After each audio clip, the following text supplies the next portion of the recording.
Hey guys, it's Scott here, and in this video we're going to take a look at the 2022 Pennsylvania Derby field. And this field drew a really good field of horses that's supposed to be going next Saturday at Parks. And it's going to be led by Taiba, who's trained by Bob Baffert, was really good in the Santa Anita Derby, and then didn't do so good in the Kentucky Derby, and then ran a very good Haskell. Probably should have won the race, but he took the outside trip.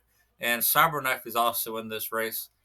Took the inside trip, and he ended up winning the race. And then, Cyberknife racing the Trappers after that, and ran a very good second, but was no match for Epicenter that day. And he also got Zandon, who finished third in that Travers, and he was coming for Cyberknife at the end. It looked like Zandon was probably going to pass Cyberknife, but Cyberknife just kind of held on. It kind of looks like Zandon's starting to develop that little pattern of, he'll catch up to horse, but he just doesn't want to go by him anymore. So I think Zandon would be a good candidate for the, trifecta, superfectas, but maybe for win purposes, you might want to, rethink that. And then you got White Abaria, who the Florida Derby winner. And since the Florida Derby hasn't really came back and done much. He got second in the Ohio Derby, and then seventh in the Haskell. And maybe this horse needed a freshening, but I think he's starting to get off form a little bit. So if Whitebar can get back to his Florida Derby effort, certainly he could be a contender in this race. And you have Simplication, who got fourth in the Kentucky Derby, and he's just been a very solid horse. He's got third in the West Gen as his first start off the layoff.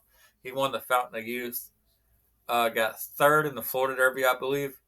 And, he certainly could bounce back. That race for the West End Derby is probably nothing more than a prep towards this race if I had to take a guess. So certainly a horse you could watch out for that might get some, higher odds. And you got Tawny Port, the Ohio Derby winner.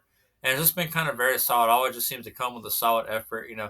I think he's a cut below some of these horses like Taiba and Cyberknife, but, certainly could be a candidate for the exotics. And then you got Skippy Longstocking, who, is an intriguing horse to me as he's ran in good company all year long, and then he just kind of just seemed a little bit, a cut below the rest. But he had that really good West Virginia Derby win.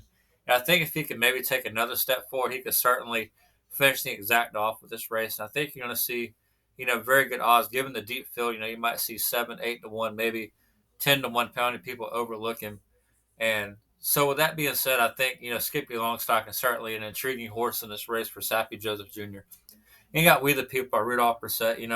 Coming out of the Peter Pan, he was really hyped in the Belmont, didn't do so good, and then the West Virginia Derby got second. So I think some of that luster's kind of taken off him a little bit, but can certainly be a intriguing horse from a pace standpoint in the race.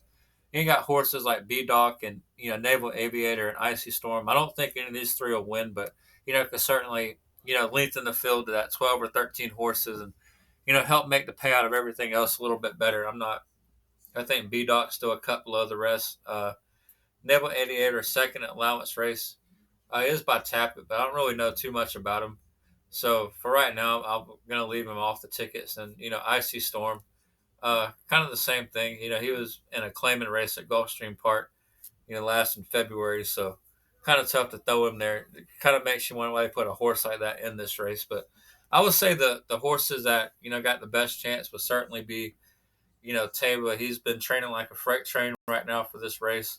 I think Cyberknife, he won the Haskell, and then the Travers. Maybe this horse doesn't want to go a mile and a quarter yet. A mile and an eighth might be better suited for him.